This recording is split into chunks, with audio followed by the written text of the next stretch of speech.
Hi friends, welcome to MBA beginner channel. और जो हमारी अभी सीरीज चल रही है वो चल रही है ह्यूमन रिसोर्स मैनेजमेंट। इसमें हमने ऑलरेडी सारे टॉपिक्स कंप्लीट कर लिए हैं, चाहे वो एचआरएम की डेफिनेशन है, nature of HRM, objectives of HRM, significance of HRM, challenge of HRM and functions of HRM. इनकी लिंक आपको ऊपर आई बटन में मिलेगी। और इससे पहले ही हमने बहुत सारी सीरीज़ कंप्लीट की है, जिसमें कि हमारा फॉर एग्जांपल टीक्यूएम या बाकी जो सब्जेक्ट्स है वो ऑलरेडी हमारे प्लेलिस्ट में वहाँ पे मौजूद है। अगर आपको उसमें कोई भी लग रहा है कि कोई टॉपिक रह गया है तो आप हमें कमेंट सेक्शन में बता सकते हैं। और आज का जो हमारा रहेगा वो रहेगा एक छोटा सा topic, that is OCTAPACE. Mostly हर एग्जाम में आता है, 2 मार्क्स का एक क्वेश्चन आता है, हर एग्जाम में आता है, ठीक है। ओक्टापेस क्या है? बेसिकली ये जो है एक कह सकते हैं हम, ये कल्चरल डायमेंशन जो है, जो हम यूज़ करते हैं ऑर्गेनाइजेशनल बिहेवियर या मैनेजमेंट में या ह्यूमन रिसोर्स मैनेजमेंट, तो ये उसके रिगार्डिंग एक टर्म, ठीक है, एक्रोनियम यूज़ किया जाता है। तो इसका क्या नाम है? ऑक्टोपेस। तो ऑक्टोपेस का मतलब क्या है? बेसिकली जो ओ है, ओ मीन्स ओपननेस या ओपनिटी।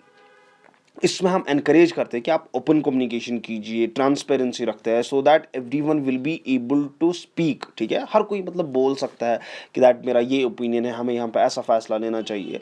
तो इसी को हम कहते हैं ओपननेस। दूसरा है सी। सी से कोलैबोरेशन। कोलैबोरेशन मतलब फॉर एग्जांपल इसमें हम टीम वर्क को जो है फोस्टर करते हैं, कोलैबोरेशंस को इंपॉर्टेंस देते हैं, ताकि हम हमारा जो है, if for example there will be a good friendship between the for example teams, तो उससे क्या हो जाएगा, हमारा ही बेनिफिट होगा, ज़्यादा से ज़्यादा काम निकल पाएगा। तीसरा है टी फॉर ट्रस्ट, ठीक है। हम ट्रस्ट बिल्ड करते हैं अमंग टीम मेंबर्स। जैसे कि मैंने कहा, जितना ज़्यादा अच्छा रिलेशनशिप होगा between team members as well as other teams, उससे क्या हो जाएगा, उससे हमारा ही जो ऑर्गेनाइजेशन है, ऑर्गेनाइजेशन का ही फायदा है इवेंचुअली। तो O for openness, C for collaboration, T for trust, A for autonomy.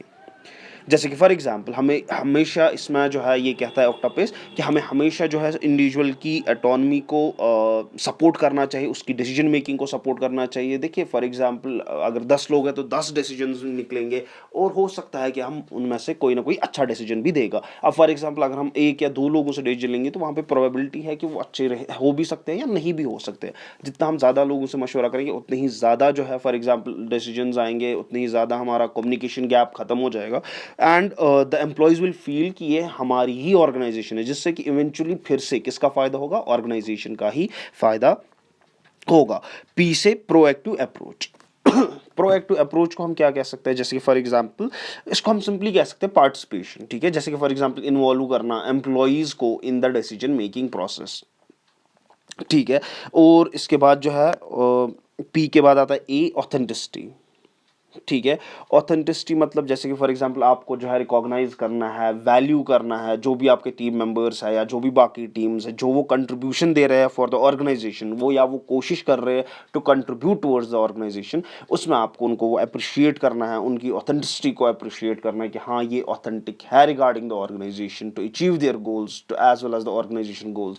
Eventually देखिए, जब मेहनत करेगा एम्प्लॉई तो इवेंचुअली फ़ायदा तो ऑर्गेनाइजेशन का ही है, लेकिन वो मेहनत कब करेगा? जब उसको लगेगा कि दैट ये organisation belongs to me as well, ठीक है। तो वो आपको हमेशा उनको फील कराना है। और जो एक और सी है वो है कॉन्फेंट्रेशन। कॉन्फेंट्रेशन मतलब होता है सिंपली, जैसे कि फॉर एग्जांपल कोई कॉन्फ्लिक्ट है, हमें सिंपली जो है एक हेल्दी कॉन्फ्लिक्ट या हेल्दी डिबेट को हमेशा एम्ब्रेस करना चाहिए, उनको तरजीह देनी चाहिए, उनको अच्छे से हैंडल करना चाहिए, जिससे कि जो है फॉर एग्जांपल कोई क्रिटिकल डिसीजन होगा या कोई क्रिटिक होगा तो वो भी जो है फॉर एग्जांपल वो भी हमारे माइंड में आएगा। हो सकता है वो हमारी जो है हमें कुछ चेंजेस करनी पड़े पॉलिसी में, हमें लगेगा कि दैट नहीं, हमें ये चेंजेस करनी पड़ेगी या कुछ ऐसा।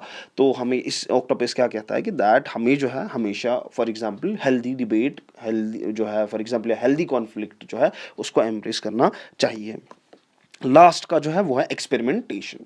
एक्सपेरिमेंटेशन लाइक फॉर एग्जांपल इसका ये मतलब हम कह सकते हैं कि empowerment. Empowerment in the sense like for example जो एम्प्लॉयज़ हैं हमारे, हमें उनको एम्पावर करना चाहिए या एक्सपेरिमेंट करना चाहिए कि अगर हम इनको ये इनिशिएटिव और लीड करने का कोई मौका देंगे तो ये कैसे करेंगे। उससे क्या हो जाएगा, आपको जो है कुछ लीडर्स अच्छे मिलेंगे उसमें, है ना। कुछ आपको फॉर एग्जांपल जो लीडर्स हैं जो फॉर एग्जांपल हायर, उसमें से कुछ बहुत ही अच्छे निकलेंगे हायर लेवल मैनेजमेंट के लिए, कुछ ऑपरेशंस के लिए अच्छे निकलेंगे, कुछ आईटी के लिए बेटर निकलेंगे, कुछ सेल्स के लिए बेटर निकलेंगे। तो हमें हमेशा एक्सपेरिमेंटेशन करनी चाहिए अपनी एम्प्लॉयज़ पे, सो दैट उससे क्या हो जाएगा, वो भी खुश रहेंगे और इवेंचुअली फिर से एट द एंड ऑक्टोपस का यही मतलब है कि eventually it will help you to grow as far as your organisation is concern. अब यहाँ पे क्या होता है, अगर फॉर एग्जाम्पल आप ऑनलाइन भी देखोगे तो इसमें कुछ कुछ चीज़ें जो है फॉर एग्जाम्पल अलग अलग, अगर आप देखोगे अलग अलग वेबसाइट से तो अलग अलग आपको जो है यहाँ पे डेफिनेशन मिलेगी। जैसे कि फॉर एग्जाम्पल यहाँ पे जो है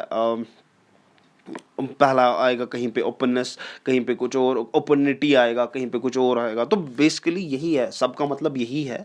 तो आपको जो है वो टेंशन नहीं लेना है। जैसे कि फॉर एग्जांपल यहाँ पे प्रोएक्टिव अप्रोच, तो कहीं पे आएगा प्रो एक्शन, तो मतलब तो सेम ही है उस चीज़ का। तो वो चीज़ें आपको माइंड में नहीं रखनी है, इतना काफ़ी है। 2 मार्क्स का एक क्वेश्चन आता है, जितना हमने इसमें डिफाइन किया है इतना आपको लिखने की ज़रूरत नहीं है। बस आप सिंपली ये चीज़ें लिख सकते हैं जो हमने यहाँ पे इस स्लाइड में लिखा है, दैट इज़ इट, क्योंकि 2 मार्क्स से ज़्यादा नहीं आता है यूजुअली। तो उम्मीद है आपको वीडियो पसंद आई होगी। लाइक शेयर और सब्सक्राइब जरूर कीजिएगा। और आपको लग रहा है कि कोई जो है इसमें कोई टॉपिक रह गया है तो आप नीचे कमेंट सेक्शन में ज़रूर बता दीजिएगा। कोशिश करेंगे हम जल्द से जल्द उस पर भी वीडियो बनाने की। Thank you so much.